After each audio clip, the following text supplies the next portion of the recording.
Hello everyone, this is Juan from Kenhub and welcome to another tutorial.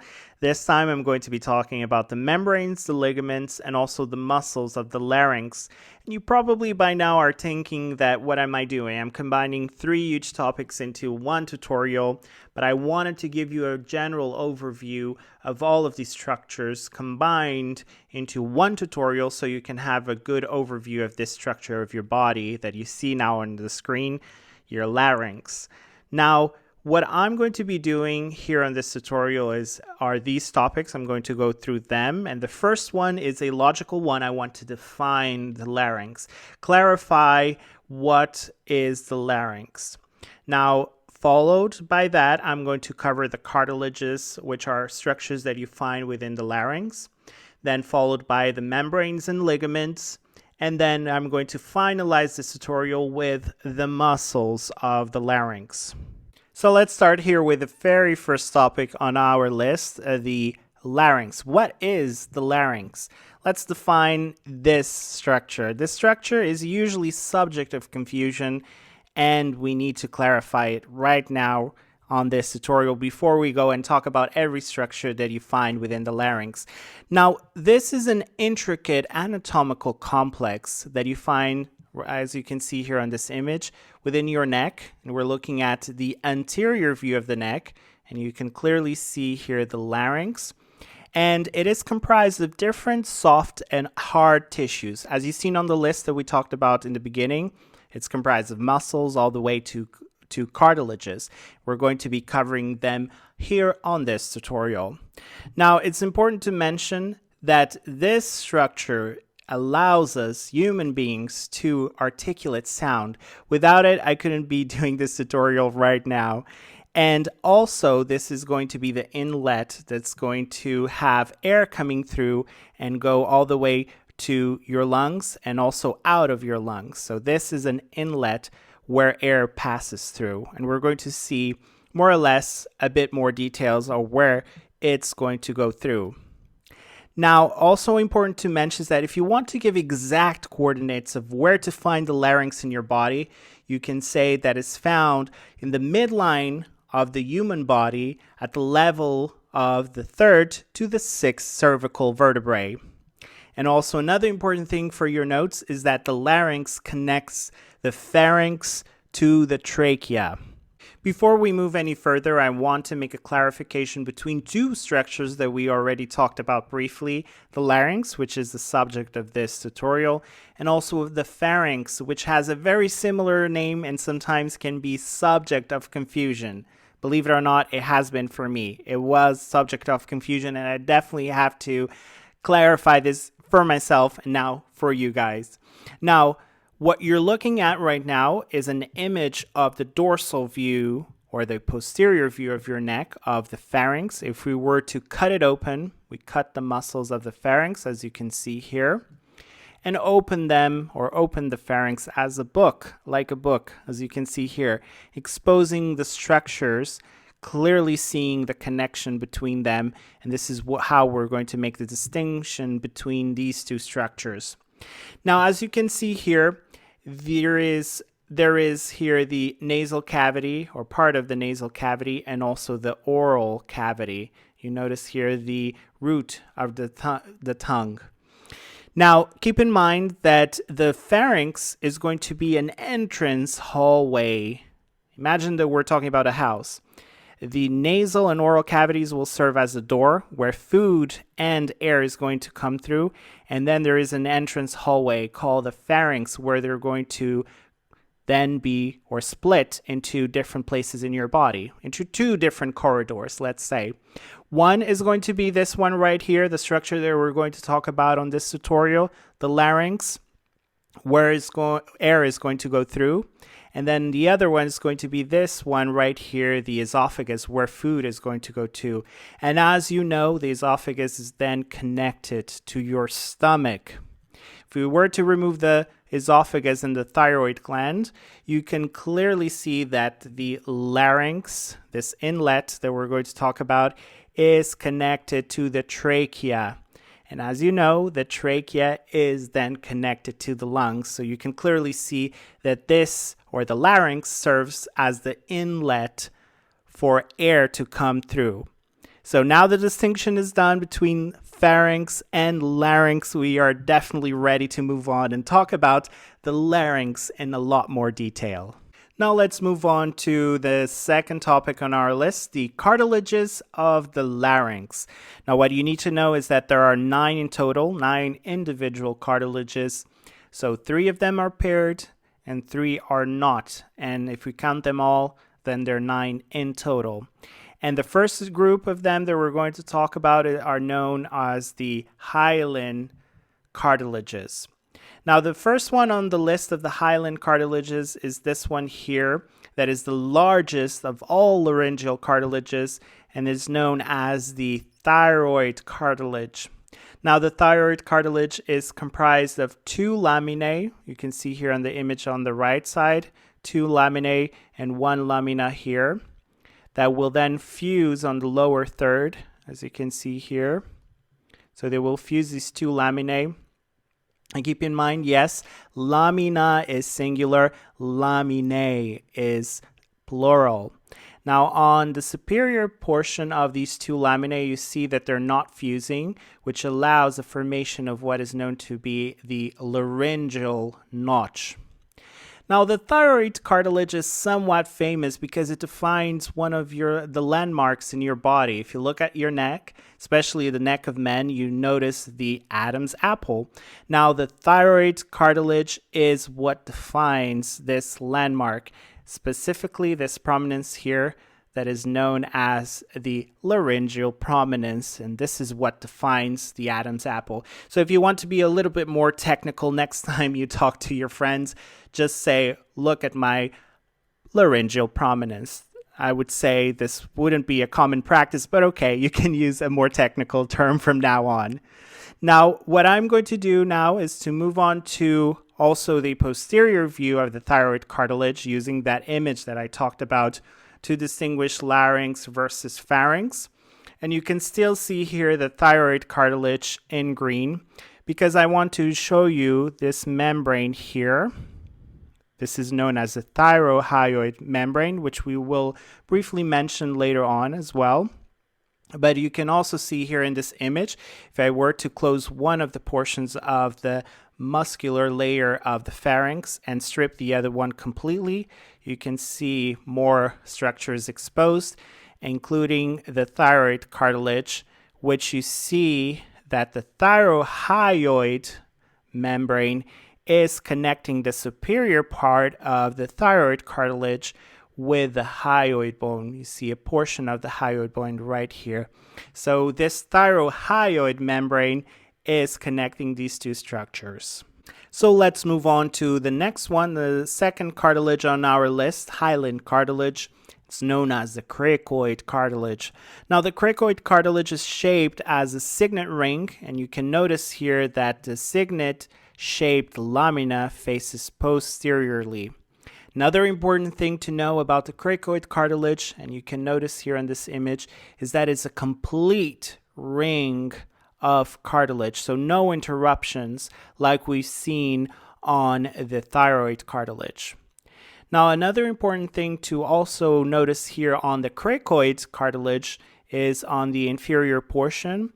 It has here a ligament that we need to remember. This is the cricotracheal ligament, which connects the cricoid cartilage to this structure here, the trachea. Now, what you need to also remember is that the strength of this structure is very important, and also the thickness, because it's necessary for holding the upper and lower respiratory tracts together. It's time for us to move on to the third hyaline cartilage on our list, the arytenoid cartilage. Notice that this is a paired cartilage, so there are 2 arytenoid cartilages. Now, one important thing is that in terms of articulation, you notice that the arytenoid cartilage is articulating inferiorly with the cricoid cartilage right about here. Now, on its apex right here, it's articulating with these small cartilages that we're also going to talk about later on. They're known as the corniculate cartilages. Important thing to also see here is that it interacts a lot. There are a lot of important points where the muscles will use as attachment points on the arytenoid cartilages. And we're going to look at that in more detail later on in different tutorials, but you can have here an illustration showing that. And also an important note that I need to highlight here on this tutorial is the fact that the arytenoid cartilages are, from those three hyaline cartilages that we looked at, are the only cartilages or only hyaline cartilages that are actually paired. The cricoid cartilage and the thyroid cartilage are clearly not paired. Yes, you've seen that the thyroid cartilage has two laminae, but in terms of the full thyroid cartilage, it's only one. So the only paired are definitely the arytenoid cartilages. We are definitely done talking about the hyaline cartilages. It is time for us to move on and talk about the elastic ones, the elastic cartilages. Starting off with this one here seen highlighted in green on a lateral view of the cartilage that defines is the cartilaginous framework, let's say, of the epiglottis. For that reason, we call it the epiglottic cartilage. And this is a very important structure that you find within your neck because once you swallow food, what's going to happen is food is in that hallway that we talked about, the pharynx, and this epiglottic cartilage will function to close the laryngeal inlet, that way preventing food from going into your lungs and instead going into where it's supposed to be, which is the esophagus, followed by the stomach. Next on our list is also a paired cartilage known as the corniculate cartilage. And as you can see here, we talked about it before when we talked about these ones here that have a pyramidal shape, the arytenoid cartilages, and they are articulating. So the corniculate cartilage is articulating inferiorly with the apex of the arytenoid cartilages. Very important. And I also have here an image that shows you an important feature of the corniculate cartilages, also the posterior view of all those structures that we talked about in the beginning. I'm going to zoom in to show you here the posterior view of the corniculate cartilages and also the arytenoid cartilages. Because it is here that on the apex of the arytenoid cartilages where the aryepiglottic fold inserts, and that is how the nodule shape of the fold is formed, as you can see here. It's thanks to these structures. This is the aryepiglottic fold. Now, moving on to the next cartilage on our list, also a pair, known as the cuneiform cartilages.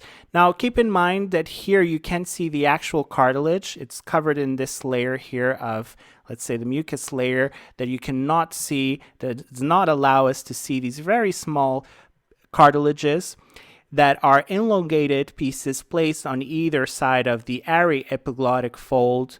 And the cuneiform cartilages do not attach themselves to any other cartilages, just the muscles and ligaments. I have mentioned it before, but I wanted to do a quick reminder, a quick note, so you can add to your own notes, is that of those three elastic cartilages, only two are paired. The corniculate, as you see here on the left side, and on the right side, the cuneiform cartilages. Only these two cartilages are paired. At this stage, we have covered all the cartilages, all the laryngeal cartilages, but I still want to mention a few points, clarify a few points here about the thyroid cartilage. Notice now that we're looking at it on the anterior view, and you can clearly now see the thyrohyoid membrane right about here that is connecting the superior portion of the thyroid cartilage with this bone right here, the hyoid bone.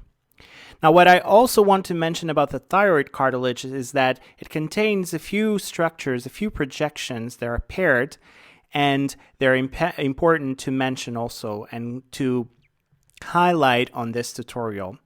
Now, these are known as horns. We couldn't find a better name. horns. They're superior and inferior horns of the thyroid cartilage. And they're actual projections from the inferior border, the posterior border of the thyroid cartilage, as you can see here, and they have these projections that we call horns. And of course, if we're talking about a superior projection or a projection that goes superiorly, we're talking then about a superior horn or two superior horns. And then also you have alternatively the inferior projection that is known as the inferior horns of the thyroid cartilage.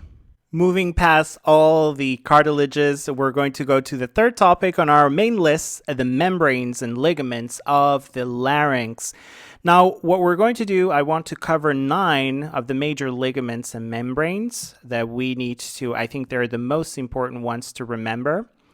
And important distinction here is that there are extrinsic and also intrinsic membranes and ligaments that you find within the larynx. We're going to start off with extrinsic. And first on our list is the one that we've been talking about throughout this tutorial, especially when we talk about the thyroid cartilage, the thyrohyoid membrane, which is the membrane that is definitely stretching between the superior border of the thyroid cartilage all the way to the hyoid bone. And you can also see here a new view, a complete view or posterior view of the thyrohyoid membrane.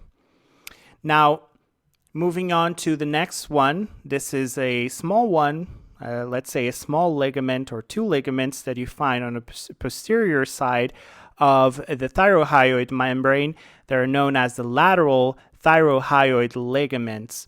And these are thickened portions of the thyrohyoid membrane, like I mentioned, which pass through the superior horn of the thyroid cartilage, as you can see here, and then connects all the way to the posterior end of the greater horn of the hyoid bone, as you can see.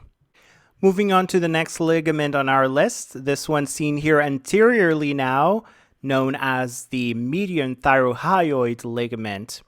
Now, this is a thickened band of fibers of the thyrohyoid membrane, which if I zoom in a bit, you can see that it's connecting here the superior thyroid notch or the laryngeal notch all the way with the body of the hyoid bone right about here. The next ligament is this one seen here a bit more inferiorly.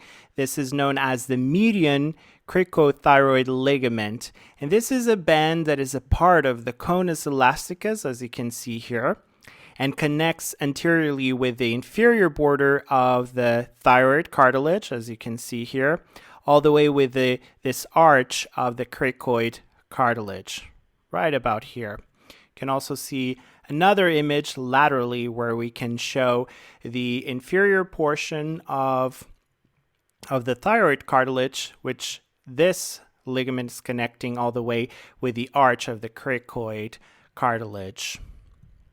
The next one on our list is the cricotracheal ligament, which I also talked about previously, which connects caudally the cricoid cartilage, as you can see here. So inferiorly, it's connecting the cricoid cartilage with this ring here, the first cartilage from the trachea. So the first tracheal cartilage. And you can also see it here laterally, the cricotracheal ligament. We have covered all the extrinsic membranes and ligaments of the larynx. It is time for us to talk about those we find on the inside, the intrinsic membranes and ligaments of this structure. And the first one that we're going to talk about is this one seen here highlighted in green, known as the elastic cone, or also we can call it conus elasticus. So you can use these two terms interchangeably. Now, this is a thicker inferior portion of fibroelastic membrane of the larynx, and it arises from the inner surface of this cartilage that we talked about. If you remember well, yes, this is the cricoid cartilage, and this elastic cone is continuous with the vocal folds, as you can see here. Now moving on to the next one, this is a very important ligament, especially if I want to be talking with you right now. This is the vocal ligament, which is enclosed within the vocal folds. They are enclosed because this is a pair, two ligaments. And each ligament consists of a band of elastic tissue, or yellow elastic tissue, attached in front of the angle of the thyroid cartilage, as you can see right about here, all the way to these pyramid-shaped cartilages. If you remember well, yes, these are the arytenoid cartilages. And you notice here that the vocal ligament is just attaching behind the vocal process of the arytenoid cartilage. The next one on our list is actually a membrane known as the quadrangular membrane. And as the name indicates, this is a square-shaped membrane, relatively large when compared to the other structures that we talked about. This is a layer of submucosa. It contains the cuneiform cartilages, as you can see here, and it extends from here the lateral aspect of the epiglottis all the way to the arytenoid cartilages, as you can see here.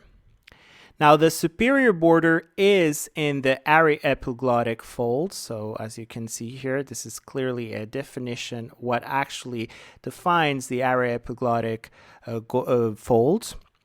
And the free inferior border of the quadrangular membrane, as you can see here, is this ligament, the next ligament, the final ligament that we're going to look at. And this is known as the vestibular ligament, which is the vestibular fold when covered by mucosa.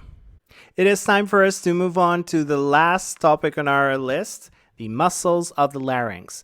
Without further ado, let's list the 7 muscles that we're going to be talking about.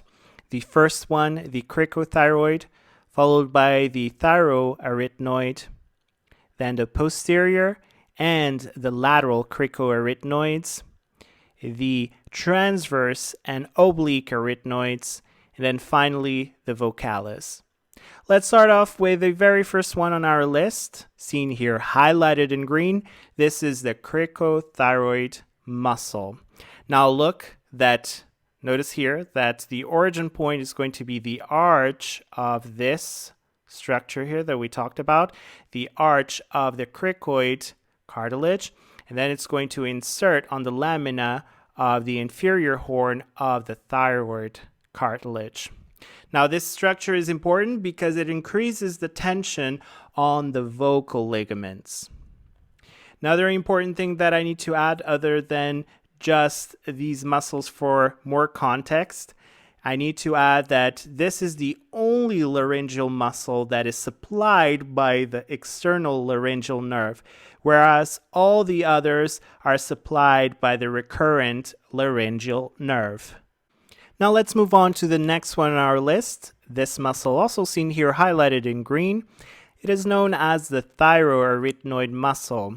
This muscle actually decreases the tension of the vocal ligaments because it originates right on the angle of the thyroid, as you can see here, and then it stretches all the way to the arytenoid cartilage.